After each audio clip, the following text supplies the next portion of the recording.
फिक्र नहीं, सिर्फ अपना ही ख्याल है। हम ऐसे क्यों हैं, आज खड़ा ये सवाल है। अपनी ही बड़ी है, बेपरवाह हमारी चाल है। हम ऐसे क्यों हैं, आज खड़ा ये सवाल है।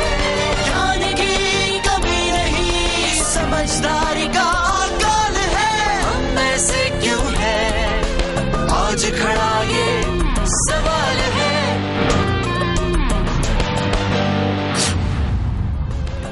नमस्कार, स्वागत है आप सबका आपके ही शो हम ऐसे क्यों हैं में। इस प्रोग्राम में हम पाखंड रहित दृष्टि से अपने समाज की तरफ देखते हैं। आज ऐसा ही एक मुद्दा उठाएंगे हम आप सबके साथ। इससे पहले कि हम अपनी बात आगे बढ़ाएं, आज के दो प्रमुख मेहमानों से हम आपकी मुलाकात करा दें। मिस नीना छतरथ, ये कॉर्न फेरी की लीडरशिप कंसल्टिंग की एक वरिष्ठ अधिकारी हैं, और मिस्टर दीपक गुप्ता, ये कॉर्न फेरी के मैनेजिंग डायरेक्टर हैं। आप दोनों का स्वागत है। Thank you. हमारे स्टूडियो में आने का बहुत बहुत धन्यवाद। साथ में हमारे साथ हमारी ऑडियंस है, ये मैनेजमेंट स्टूडेंट्स हैं। मुद्दा है कि how are we as bosses. As bosses हम इंडियंस का व्यवहार और वर्ताव कैसा है, ये मैं आप दोनों से पूछना चाहूंगा। और सबसे पहले मैं आपसे पूछता हूं नीना जी कि क्या हम ऑटोक्रेटिक और फ्यूडल हैं, मतलब हम एक तंत्री हैं क्या, और थोड़े सामंतवादी हैं क्या एज बॉसेस। बोला जाता है कि किसी भी इश्यू को जनरलाइज नहीं करना चाहिए, और ये नहीं बोलना चाहिए कि एज अ होल ट्राइब हम लोग ऑटोक्रेटिक या फ्यूडल हैं। मगर जहां तक सवाल रहा कि कोई ट्रेंड हो, तो देखा गया है कि ये स्टाइल एग्जिस्ट करता है। तो इसका ये स्टाइल क्या सिर्फ हमारे यहां पर ही एग्जिस्ट करता है कि वेरियस डिग्रीज में सारी संस्कृतियों में है ये? नहीं, ये तो बहुत बड़ा सवाल है, लेकिन I try and break it down. अगर इसको माना जाए कि लीडरशिप की हम बात कर रहे हैं और बॉसेस की बात कर रहे हैं, हम कैसे हैं एज ए लीडर, तो इंडिया का एक महत्व है, कल्चरल नुआंसेस का एक महत्व है। क्यों महत्व है? क्योंकि हमेशा से हमारे बड़ी रिस्पेक्टफुल सोसाइटी है, हम लोगों को आदर देते हैं, आदरणीय भाव से पेश आते हैं, और उन सब में एक ऐसा हो जाता है कि फादर फिगर को हम क्वेश्चन नहीं करेंगे। और वही थोड़ी सी जो बातें हैं ना, वो अब लीडरशिप और कॉर्पोरेट वर्ल्ड में आ गई हैं। तो कहीं ऐसा तो नहीं है कि हम ये जो रिस्पेक्ट देते हैं, इसके कारण हम कुछ एक्सपेक्टेशंस हैं ऑर्गेनाइजेशन की, जिसके कारण हम रिस्पेक्ट देते हैं। वो हम जब ऑर्गेनाइजेशन ज्वाइन करते हैं तो देते हैं, फिर जब हम टॉप पे पहुंच जाते हैं तो हम वो ही एक्सपेक्टेशंस अब अपने नीचे वालों से एक्सपेक्ट करते हैं। कहीं ऐसा तो नहीं है that we cater to those expectations in the beginning and then later on demand the same behaviour from our juniors. What do you say Deepak on that? नहीं, डेफिनेटली वो थोड़ा बहुत तो उसका असर होएगा ही, क्योंकि उसमें वन इज प्रैक्टिस्ड उसी स्टाइल में। तो फिर जब हम उस पोजीशन में आते हैं तो फिर हमारा भी वही मन करता है कि हम भी वैसे ही करें कि हमने तो इतना भार सा गुलामी करी, अब थोड़ी हमारा टर्न आया है तो हम भी यही करेंगे। करेक्ट, ऐसा होता है रैगिंग के वक्त भी। जब वो फ्रेशर होता है तो रैगिंग सहता है, लेकिन जब वो सीनियर बन जाता है तो उसके दिमाग में ये अभिलाषा होती है कि अब आने दो, मेरी बारी आ गई है। ठीक है, बट फिर भी अगर एक सीरियस तरीके से इसको देखा जाए तो जैसे नीना जी ने कहा कि हर एक सिचुएशन में हम इसको जनरलाइज नहीं कर सकते। कोई सिचुएशन में ऑटोक्रेटिक स्टाइल ही अच्छा है, क्योंकि कई बार ऐसा होता है कि डिसीजन लेना जरूरी है, और अगर हम कंसेंसस बिल्ड करते रहेंगे और सबके अगर व्यूज अलग अलग हों तो कई बार डिसीजन नहीं होता है। तो कई बार इट इज डिमांडेड कि भाई ऑटोक्रेटिक स्टाइल से डिसीजन लो और आगे बढ़ो। कुछ ऐसी स्थितियां होती हैं जिनमें ऑटोक्रेटिक स्टाइल ज्यादा अच्छा चलता है, जैसे क्राइसिस के टाइम ऑटोक्रेटिक स्टाइल चलता है। और ऑल्सो अगर फॉर एग्जाम्पल कम्युनिकेशन आपस में इंपॉर्टेंट नहीं है, ग्रुप के बीच में, तब भी ऑटोक्रेटिक स्टाइल ज्यादा चलता है। इन्हीं स्थितियों में हम ऑटोक्रेटिक होते हैं कि हमारी वो आदत ही बन जाती है ऑटोक्रेटिक होने की। और क्या पब्लिक और प्राइवेट सेक्टर में जो स्टाइल है उसमें फर्क है? क्या प्राइवेट सेक्टर में अलग स्टाइल है और पब्लिक सेक्टर में अलग स्टाइल है, इस पे आपका क्या कहना है नीना? माना गया है कि दोनों सेक्टर में there are going to be differences, और मैं प्राइवेट सेक्टर को और भी तोड़ना चाहूंगी और बोलना चाहूंगी कि एक मल्टीनेशनल कंपनीज होती हैं और प्रमोटर लेड कंपनीज होती हैं। अब उनमें भी अगर आप देखेंगे तो स्टाइल का डिफरेंस होता है। बट अगर हम बात करें ऑटोक्रेटिक स्टाइल की, तो एक बेहतर वे इसको एक्सप्रेस करने का होगा task focus style. Because autocratic style में कुछ ज्यादा आप ना बैलेंस ऑफ पावर आप बॉस को दे रहे हैं और ऑर्गेनाइजेशन को कम महत्व दे रहे हैं। Means I am above the law, I am the leader, I am autocratic, I am above the law. So coming back to the public sector, maybe that sort of plays itself out in the public sector, because वहां पे आपकी decision making powers, आपका जो I know how to put it, but जो responsibility areas हैं और आपका impact of decisions है वो बहुत ज्यादा होता है। वहां पे autocratic style बहुत ही ज्यादा prosper कर सकता है, फैल सकता है। I don't know whether you would agree with me or not, but in the corporate world there are still checks and balances in them. Public sector और private sector में जो फर्क है वो सतही है। अगर हम आंतरिक में जाएं तो शायद बहुत ज्यादा फर्क नहीं है। जैसे फॉर एग्जांपल पब्लिक सेक्टर में सर बोला जाता है अपने सीनियर को। हाँ जी। प्राइवेट सेक्टर में पर्टिकुलरली मल्टीनेशनल्स में सर नहीं बोला जाता, फर्स्ट नेम पे बात करते हैं। लेकिन मैंने ये भी देखा है दैट प्राइवेट सेक्टर में भी स्टेटस पाने के लिए कई बार बॉस हार्श या डिसमिसिव लैंग्वेज यूज करते हैं, एक्नॉलेज नहीं करते जूनियर्स को, क्योंकि जो सर के कारण उनको पब्लिक सेक्टर में जो ओहदा मिल जाता था, जो जगह मिल जाती थी, वो नहीं मिल रही, तो उनको लेनी पड़ती है। हम चल के देखते हैं जरा एक clip. Competition has affected all the spheres of life, our culture, our emotions and our behavior at home or in office. It's often said that people don't leave companies but they leave bosses, that is, bad rapport between superior and employee.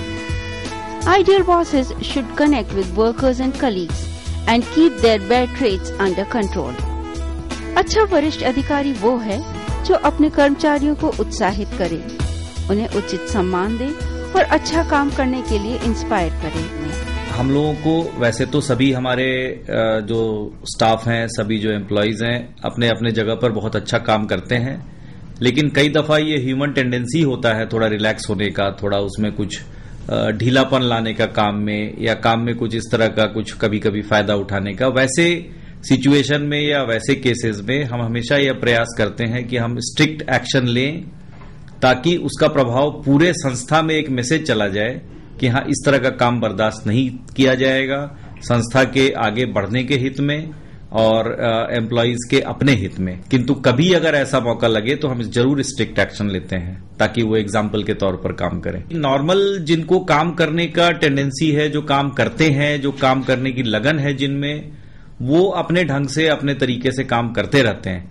लेकिन जहां पर कुछ ऐसे लोग हैं जो अगर मान लिया जाए काम करने से थोड़ा कतराते हैं, तो उनको वो वही ऐसे हैं जो कि सॉफ्ट बिहेवियर का फायदा उठाने की कोशिश करते हैं। वैसे केसेस को, वैसे लोगों को हम वार्निंग देते हैं, वैसे लोगों को काम करने के लिए आगे बढ़ाते हैं, वैसे लोगों को दूसरे जगह पर हम पदस्थापित भी करते हैं ताकि वो अपना काम कर सकें और जो उनमें योग्यता है उससे दिखा सकें।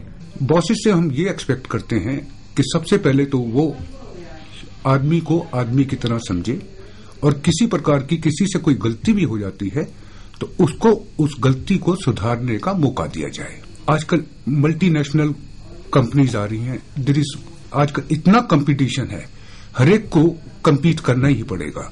तो मैं अपने जूनियर स्टाफ से यही एक्सपेक्ट करता हूं कि whatever work has been assigned to them, they should rightfully do it in an earnest, manner. अपने बॉस की एक्सपेक्टेशंस के हिसाब से नहीं उनकी काम कर पाते हैं तो उनका बिहेवियर तो रूड हो जाता है। हम अपने बॉस से एक्सपेक्ट करते हैं, फ्रेंडली बिहेवियर चाहते हैं। जो हमारी जो कलेक्टिव एफर्ट्स होती है उसी का परिणाम होता है जो कार्य की सफलता। और बॉसेस क्योंकि उसको कोऑर्डिनेट करते हैं तो उनके मन में इस प्रकार की भावना होती है कि जो काम हुआ उसका श्रेय उन्हें मिले।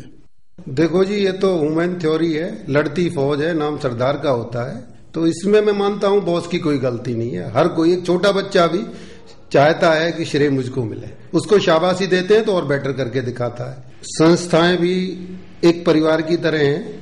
जैसे परिवार का मुखिया है, कई बार परिवार के सदस्य उनकी आशाओं के अनुरूप व्यवहार और काम नहीं करते हैं, वो नाराज होते हैं, तो ऑफिस में भी यही प्रक्रिया चलती रहती है। बड़ी अच्छी फिल्म थी। इन्होंने कहा कि रूड और कैलेस हो जाते हैं, कई बार रूड हो जाते हैं बॉसेस।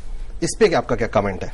ये हमने पहले भी इस पे जिक्र किया था कि भाई जब खुद जूनियर होते हैं तो हमको ऐसा ही व्यवहार एक्सपीरियंस करना पड़ता है, तो फिर वो एक स्टाइल बन जाता है एंड टेंडेंसी होती है कि फिर वैसे ही वो अपनी अथॉरिटी उस तरीके से बिहेव करके क्लेम करते हैं। लेकिन ये गलत चीज है।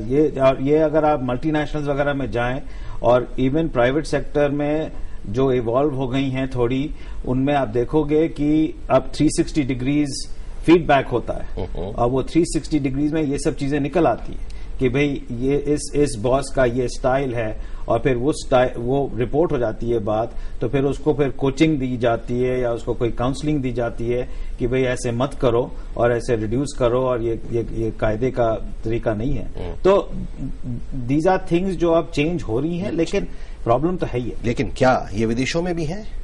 विदेशों में भी हैं। ये हम ये नहीं कह सकते कि विदेश एकदम बहुत ही बढ़िया और बिल्कुल वहां पे कुछ होता नहीं है, लेकिन वहां पर ये सब चीजें बहुत पहले से टॉलरेट नहीं होती और हम लोग को अब अवेयरनेस, अब 360 डिग्रीज वगैरह फीडबैक, अब हमारे कंट्री में काफी कुछ नई चीजें इंट्रोड्यूस हुई हैं, तो थोड़ा टाइम लगेगा इसको सब सुधारने। और वहां पर लॉज भी हैं, जैसे हेल्दी वर्क प्लेसेस एक्ट और दूसरे लॉज हैं, जिससे आप अपने बॉस पे अंकुश लगा सकते हो। राइट। यहां पर वो लॉज नहीं है, लेकिन मैंने भी देखा है कि वहां पर भी होती हैं, तरीके डिफरेंट हो जाते हैं। यहां पर शायद वो बोल के कर देगा, वहां पर वो घूरेगा, स्टेयर करेगा या ग्लेयर करेगा, या कन्वर्सेशन में से निकाल देगा, आइस आउट जिसको कहते हैं, आइसिंग आउट, या even he can say it is silly.